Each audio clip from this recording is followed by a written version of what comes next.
One of the biggest mistakes I see homeowners make when planning a move is waiting too long to start preparing their home for sale. But here's the tricky part.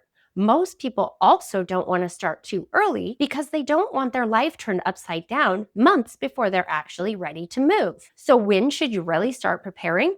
Not just listing your house, but getting ready in a way that feels organized and not overwhelming. In this video, I'm going to walk you through the timeline I usually recommend for my sellers.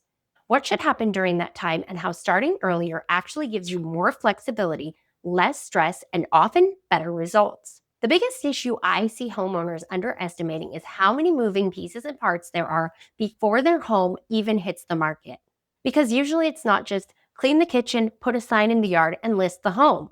There may be repairs, there may be painting that needs to be done. Maybe your flooring needs updates, your carpet needs replaced or at the very least cleaned, and decluttering years of belonging. Maybe it's downsizing furniture, and maybe it's coordinating contractors. And when that all gets compressed into a few weeks, that's when it starts feeling rushed and overwhelming. And rushed decisions are usually expensive decisions. Sometimes homeowners spend money on the wrong updates.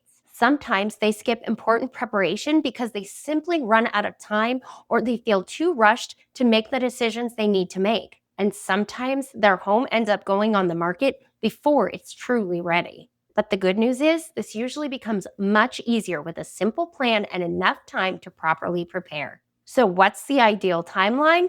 Let's get to it. For many homeowners, especially if you've lived in the house for several years, I feel like 3 months is a healthy amount of time to truly properly prepare for your upcoming move. Now, every situation is different, of course. Some homes need very little preparation, and other homes need large amounts of TLC before they will be ready to hit the market. But 3 months usually gives sellers enough time to make thoughtful decisions instead of reactive ones. Here's what the timeline often looks like.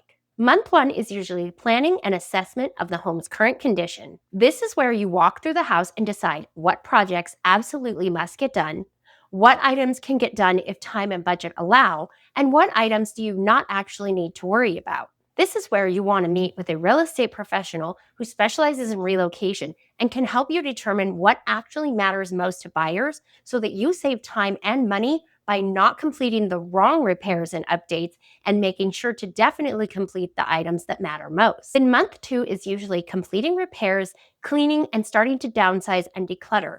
And honestly, this part helps massively with your upcoming move also, because it helps you to start boxing up items you don't need to use every day, getting rid of items you don't want to pay to move to your new home, and making sure that you do this ahead of time so that you're not rushed right before putting the home on the market.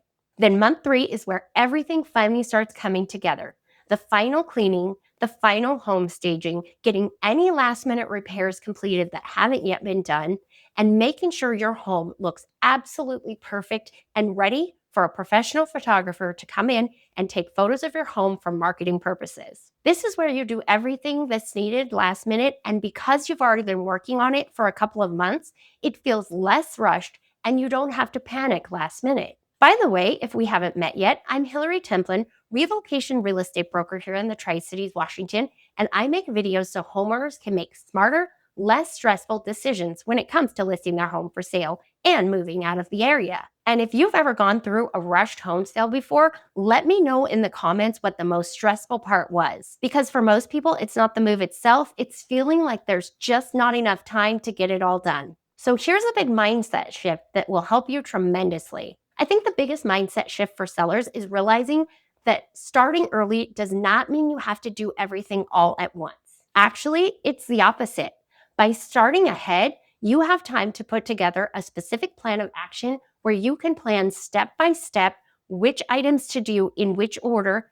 It gives you time to spread out the tasks over a longer period of time, allows you to make smarter decisions, allows you to get multiple bids and estimates for any repairs that do need to be done, and helps you prepare the house step by step instead of having to spend late nights and weekends panic cleaning, stressfully completing projects, and feeling completely overwhelmed. That's really the goal. Making sure you have enough time to prepare your home without the panic and the overwhelm, while not starting so early that you have to keep your house looking like a showroom for months before you're ready to actually list and move. and instead you have a thoughtful and specific plan of action, detailed and tailored to your specific needs. The homeowners who usually feel the best during the selling process, they're usually the people who gave themselves ample time to prepare so that they could spread things out over time.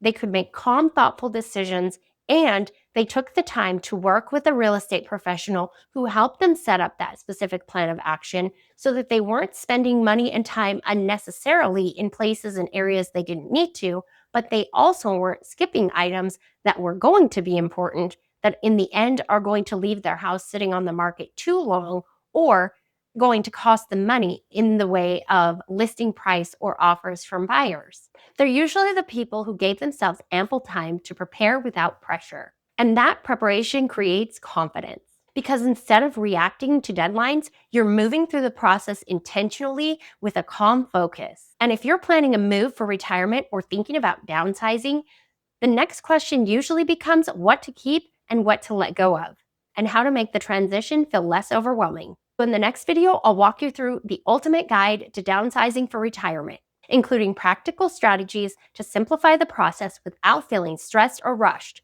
Check out that video. I'll see you there.